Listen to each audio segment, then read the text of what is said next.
Yes, Thank you first very of all, much. thank you for being here and being interested in what I will say. And I don't know if all of you know actually OXFAM. OXFAM is a development organization and campaigns organization which has a confederation of 17 affiliates. Why I say that is that this is quite a heavy or large organization, and we bring in a lot of experience also, of course, with working with media. I say that because otherwise you might think, why is she talking about the media? Why do you want to address certain things like mass media? But for our work, especially coming from a campaigns perspective, it is very important to have a healthy cooperation with media.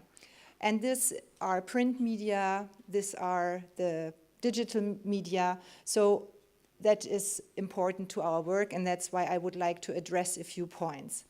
Even though I believe that our brothers and sisters actually from the African continent would be in a really much better position to say certain things from their point of view. But after having been there and lived there and worked there for 23 years, I think I can at least give my input, and I hope I get some feedback and critical questions from the audience also. So in general, if we look around, I mean, every area of our life, every sector in business is somehow connected to media. Whether it's entertainment, whether it's politics, I mean, we can't turn into any direction without being confronted with media. And that is the case in Europe as well as on the African continent. And Dagmar mentioned also situations where you have a huge coverage, for example, with telecommunication. And I recently actually read in a WHO publication that in Tanzania, I think we had somebody here from Tanzania actually, you have more mobile phone connections than you have latrines. So I think this is quite a steep statement of the people when it comes to what is it worth and how they value it. So if they have a choice, they would choose a telecommunication over having a latrine. So just some food for thought on that. At the same time, we all contribute and we all live in something we call these days a global village. And it's actually the media who shrunk the world so it became a global village.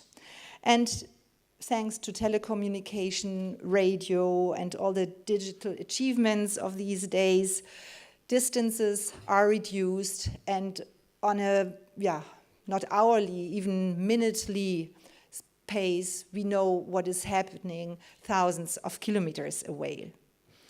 So while a general development took place in many African countries, especially as of the 90s onwards, and I mean mainly also the developments towards democratization. Kenya was mentioned a couple of times as an example, but there are many more also in Southern Africa. Mass media also have undergone a fundamental change. Of course, this came hand in hand with the invention and promotion of the internet in the 90s. And when I look back, this became such an integral part of my life and my work that I'm every time amazed when I say it was only in 94 that the internet was really brought into public, because it's such a short time and it made such an impact. Anyway, during the last 15 or 20 years, the African history witnessed all these dramatic changes, and the control of African leaders, which were often dictators, also became less, and the era of corporations, of multinationals, which are actively involved into the media business. Also, we heard example of Kenya on that. became more and more powerful. And they were challenging the old structures just by growing and just by existing and building up their competencies and their sphere. Just to mention again the importance the media play these days, the Human Development Report of 2013, which has the title The Rise of the South, acknowledges that countries are increasingly interconnected through trade, through migration, but as well through information and communication technologies. And that means, as a result, that human progress in a diverse world depends more and more on the new forms of media. In African countries and communities, privately owned commercial media are emerging in growing numbers, and they are offering, for some cases very suddenly, a diversity of opinion. And people are suddenly confronted with choice. They can choose what critical mass they take on, what critical opinion they would like to follow. Whereas before, everything was more or less streamlined and mainstreamed by the big brother, which in many cases was the government. So this is also a lot which has been asked from the citizens of countries, and it needs education and also mechanisms to deal with all the floating around opinions and choices what suddenly has. This is a long way, and here mass media, which were mainly used earlier for one-dimensional propaganda of governments, became more important because they took on the responsibility of educating people. But I always have the feeling that education sounds very top-down, and I think it is more awareness building and involving people into processes of democratization, and not only informing them, which is also sounding to me like a one-way road, but to really involve them and to have them, for example, to more community media and more small-scale media options and possibilities involved in a participatory process to build a healthy governing structure within their own communities, within their own countries as such, if you see the different layers and levels here. So I would like to also go a little bit back on this use for education, for awareness, to our work at OXFAM, where we are using, of course, the mass media, or try not to only use them, but involve them into what we feel is the right path and the needed awareness in communities to fight poverty. Because our vision and mission is that a world without poverty is possible, and it is our responsibility to make it happen. So, like that, we include people from the global south. We are including people from all over the world to spread the message. Having said that, I would also like to get to points Shane was referring to when he was talking and showed us these really great clips and videos. It is also a step further from having the information given to the people and shared it with the people to reach behavior change. So these are two steps, and this step beyond just dishing out information is the most crucial and the most important, but also the most challenging and difficult. Nobody really has an answer, and there are huge million-dollar programs all over the African continents which are trying to work out behavior change, whether it is on health issues, on reproductive health, on HIV/AIDS, on female genital mutilation. I mean, there are many, many areas where people really try to inform, and as a reaction towards the information received by the people, get to a behavior change. But this is just one of the challenges. So, having described the environment a little bit, I would like to also address the responsibility of media, and especially of mass media, because used in the right way, mass media can have a very positive effect to whole societies. Used in the wrong way and applied in a way which is not conducive for the development and the health of a country, it has a lot of negative effects. And also this can be seen in African countries, where you have had the positive effects because the open press, the open media concept has been embraced by people. For example, in South Africa, partly in Zambia, you mentioned Kenya, but at the same time you still have negative examples where this top-down approach has not changed over the last, I don't know how many decades, as in Ethiopia and as in Sudan, for example, where I lived for 4 years. And the whole civil society is just so destroyed because there's always this fear that as soon as you do one step forward, you will be imprisoned as a result, or your family will face difficulties. So I would like to come, I don't know how long actually I'm allowed to talk, get a little bit more into our work and the connection, the concrete connection to the media we have, and also again to the fact that we believe that globalization in its various aspects and in its various negative as well as positive points made an organization like OXFAM possible to be really powerful when it comes to have pictures talk, to overcome also the word and to make things clear in a way that everybody worldwide, no matter whether you speak the language, actually understands the core message of things. This is why we as an organization worked on a global identity, which makes also our partners from the Global South, which are an integral part of all our planning and all our implementation of whatever we do, able to be really part of the identity.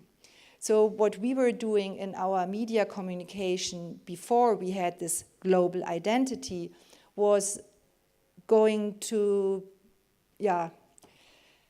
apply a taste in media or in representing our organization, which was very northern driven. And since we were growing as an organization and got more southern affiliates on board, we were thinking about changing our outlook and how we would like to be seen by our audience. And so, for example, OXFAM India played a large role, or OXFAM Mexico played suddenly a large role.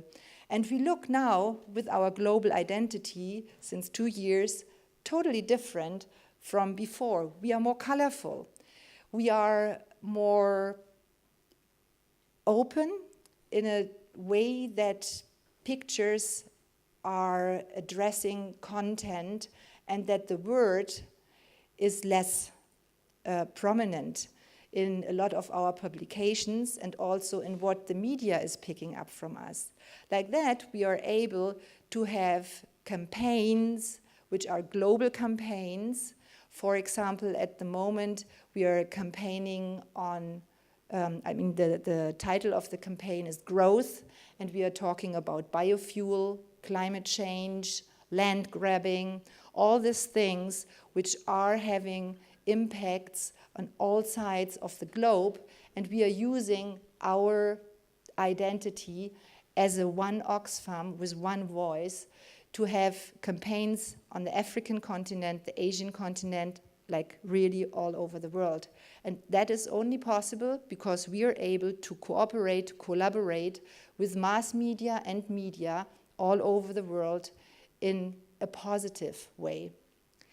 So I would like to end here and show you actually one little clip from OXFAM Germany now. I can show you others from other areas in the world, but this is my absolute favorite, and I think it also speaks for itself. It is a part of our campaign to fight food speculation. As some of you might know, there is a lot of speculation going on with food, with maize trade, with rice trade, and all that led 2-3 years ago in 61 countries, mainly in Africa, to riots because people were not able to buy their basic goods, their basic food anymore.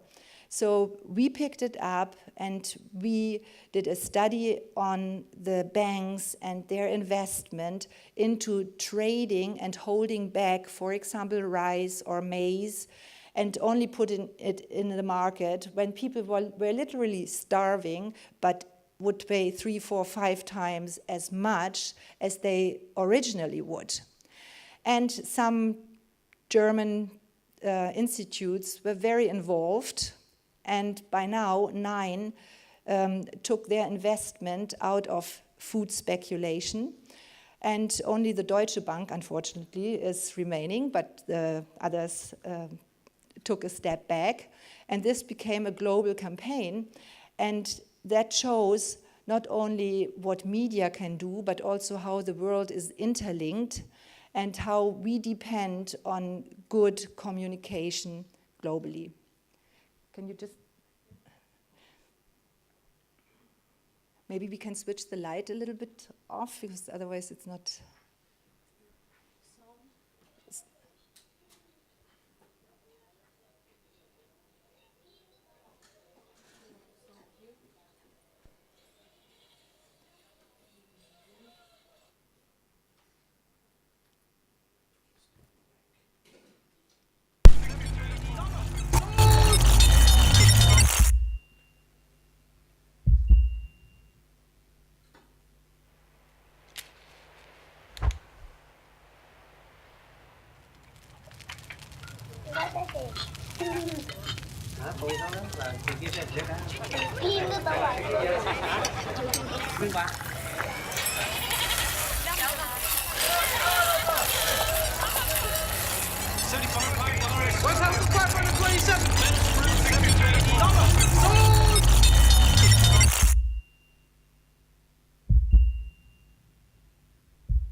Okay, that was it.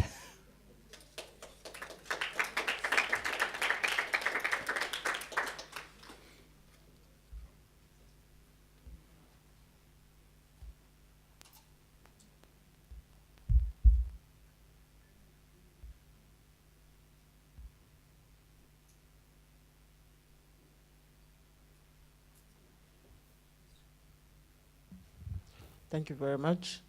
So if you have any questions.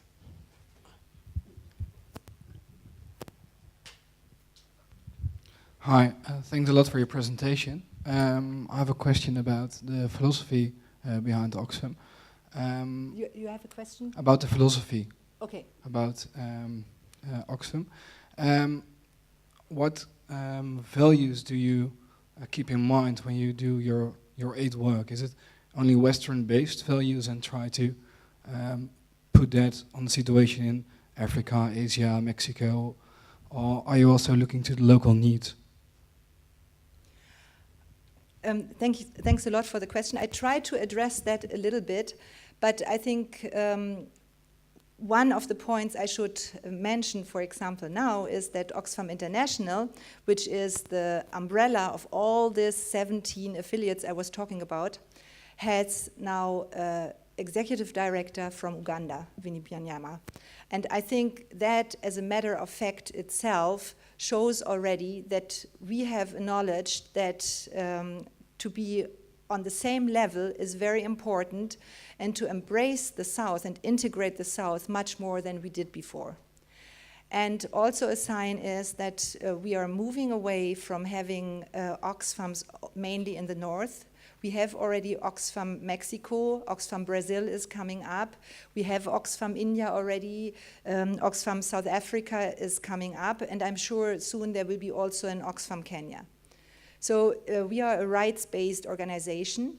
So we are looking into the rights in crisis, which is on our humanitarian part. Economic justice rights, for example, is another part. Then essential services. You have a right as a citizen globally to essential health and education services. So this is our philosophy, and we make no difference on the South or the North. And by our doing, we really try to change things also within our own organization.